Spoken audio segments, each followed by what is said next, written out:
Hey everyone, welcome to the final video in this rock sculpting tutorial series. In this last video, we're going to be sculpting hyperreal rocks. Now, there's a lot of different ways you can go about doing this. This method that I'm going to be teaching you in particular is just one method, and I actually really like it. As you can see, I have two new additions here on the canvas. I have two rocks that I downloaded from Megascans, and these are the sourced scan files that they had on the website. And this technique has been around for a while. I actually didn't know about it until recently, within the last couple of years, taught by my good friend Daniel McGowan. And it's basically the process of taking the sculpt that you already have and using the art history brush with scan data and painting that scan data essentially onto your rock sculpt. So first, before we start sculpting, let's go ahead and just go over our reference really quick. So with this, again, this is all about getting that realistic look by making forms look believable and adding in a lot of really sharp detail. You can see if we zoom in here on an image, you can just see that there are some big planar shapes here, but as you go around, there's just so much, packed on detail and noise that really just makes it that much more rich and real. And you can see that by if I just go through and I look at this scan here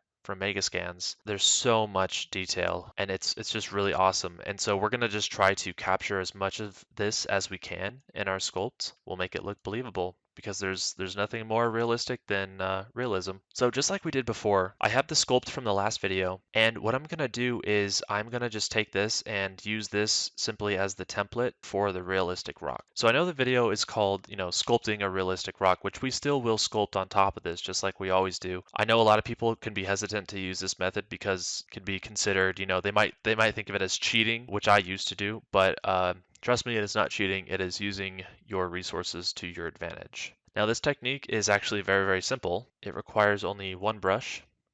So what we're going to do is we're going to go ahead and we're going to take this scan here and we're going to just move it down. And let's move it down and we're going to turn it and face one of the corners, one of the sides of this sculpt that we've been doing.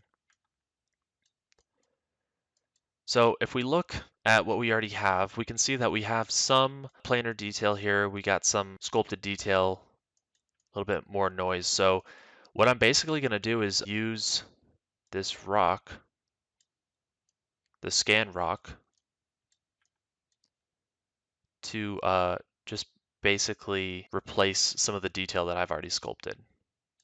So I'm just going to line this up fairly close here, maybe something like this. And then what I'll do is I'm going to hold Control down and I'm going to click on the history right here, this little history icon. And you'll notice as soon as if I hold Control and I click it, left click, it gets highlighted. So what that basically means is it's holding the position of the history and where this is located for this sculpt over here. So I can go ahead and hide that, and then I'm going to use a brush called, if I hit B and then H, I'm going to use a brush called the History Recall brush. Now all I have to do is I'm going to bring the intensity down just a little bit. I'm just going to go ahead and start painting. So you can see I'm starting to bring that detail from that high poly scan onto this sculpt, which I just think is super cool.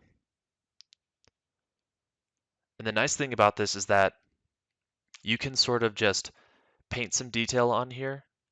And then when you get to an area that you're like, okay, this is fine. I like the amount of detail that I have, or the positioning of the sculpt is fine. Maybe you want to reposition it. Yeah, you can do that as well. So I'm just going to keep painting along here. And it just starts to add all of that really hyper real noisy detail that we want. And it's okay if it's lifting out a little bit more. We can always come back in and sculpt stuff back out. So now that we have this, let's go ahead and let's Dynamesh. So once we've Dynameshed, we can basically come back in with the trim smooth border And just like before on the other sculpts, we can go back in and start to sculpt some of the like more obvious bulbous kind of shapes that we don't necessarily want, especially over here. Like I just kind of use this stuff to my advantage because I look at this and I think that this is just a new planar change. So I can go in and just start to sculpt and flatten this stuff out.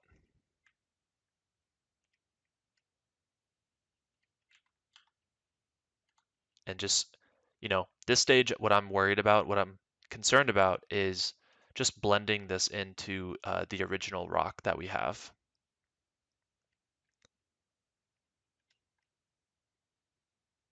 And I'd recommend don't go too high with your total points and your poly count because this process can be pretty intensive on your computer. So, the last thing we want is to have to have it crash. So again, I'm just using the same techniques that I mentioned before. Nothing new here as far as the sculpting is concerned. Because the whole point of this is to try to maintain the sculpt, the original sculpt that we had, while adding lots of detail.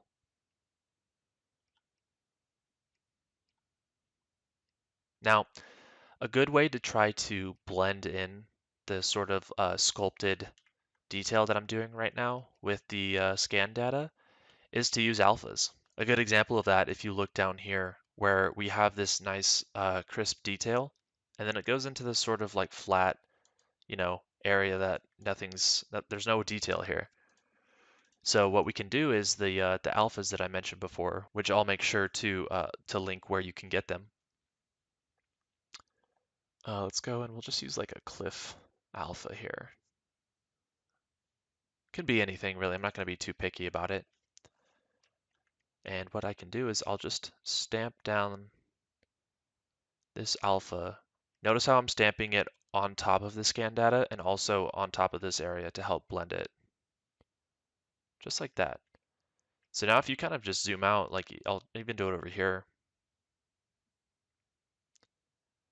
you can start to see that it blends super well and you can't really notice, this area being that stylized look anymore. So let's say I'm happy with that. I'm going to do this again and show you a different sort of example. Let's do like the top. The tops can be pretty tricky. I'm not going to use the same rock that I did last time. What I'm going to do is I'm going to take this and I'm just going to set it aside. And I'm going to bring in this other rock. So I chose this because it does have this sort of like top edge to it, the top part, which I was, when I saw that, I was like, oh, I could easily just, use this on my rock. So what I can do is I'm going to take this and let's just kind of shrink it down just a little bit. And we'll just position it right over the top of this rock. Something like that. And find, you can find something that looks, fairly interesting on top. So this method could be really useful for, let's say if a designer hands you a block out and it's just, what we started with at the very, very beginning. This is such a fast method that you can just use to pull in so much detail and then sculpt on top of it. And it just saves you a ton of time because, stamping down lots of alphas can be pretty repetitive and it can be hard to pull out of um, that stampy look. So, all right, so let's actually pull this in right here.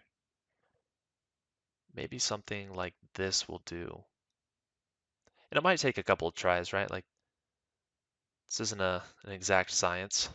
So again, we have it positioned where we want.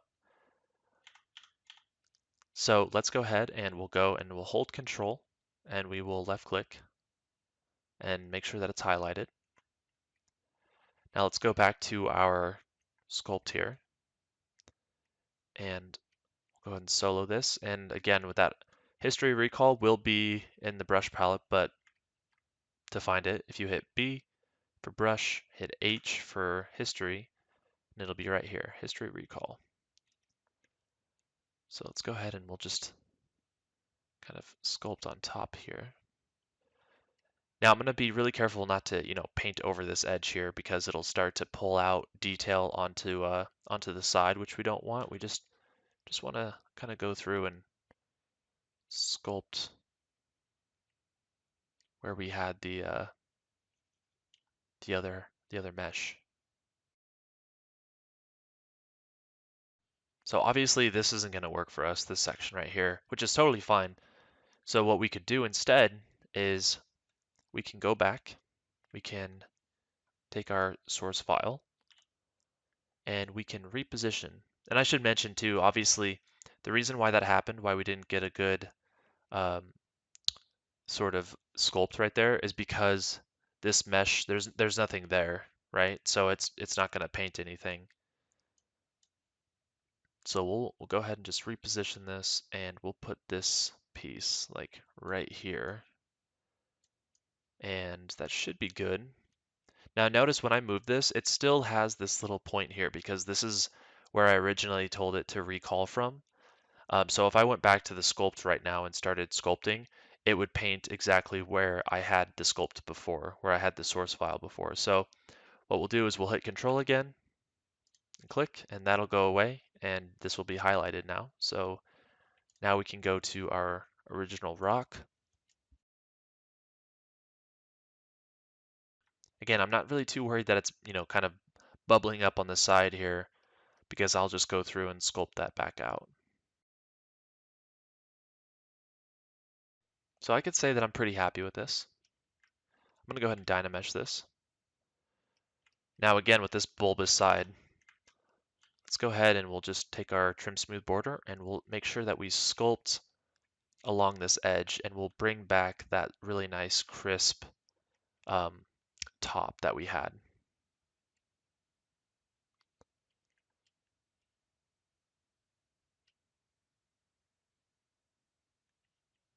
So this process can be as quick as you want. It could be as lengthy as you want. It just all depends on what your needs are. And sometimes you can get lucky and sculpt down a plane that just works super well and you can move on.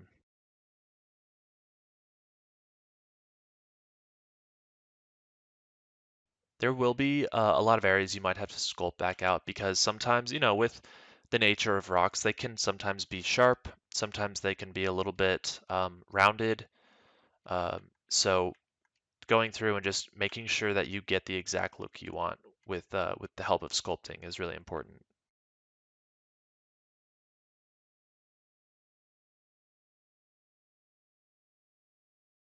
Now, of course, the other method to do a lot of this, I am kind of doing already, which is, taking, you could easily take a high poly, you could easily take a high poly source scan, and you could, sample a portion of it and turn that into an alpha, which is, a lot of what people do already. And that's totally fine too. I'm kind of using both methods, so that works for me. So again, let's go ahead and take that same alpha. It doesn't necessarily matter which one you use, and we can just kind of go through and maybe we'll actually, let's find a new one. Let's go ahead and choose something like this. Okay, not like that. Let's do something like this one. I'm just gonna stamp on top just a little bit.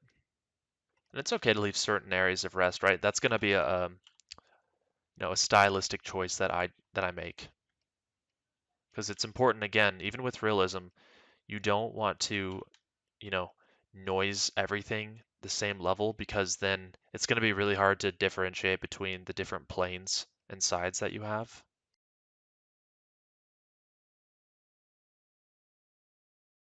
So that is pretty much the method. I'm going to go ahead and I'm going to speed up the video, and I'm going to go ahead and do the entire rock just using the tricks and tips that I just taught you, using the history recall with a mixture of alphas and trim smooth border sculpting. So I will see you again on the other side.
So now that the time lapse is over, let's go ahead and just sort of talk about some of the things that I did towards the end here. So what I ended up doing was I went through and actually erased not a lot, but just a little bit of the sort of hyperreal detail that I got in here.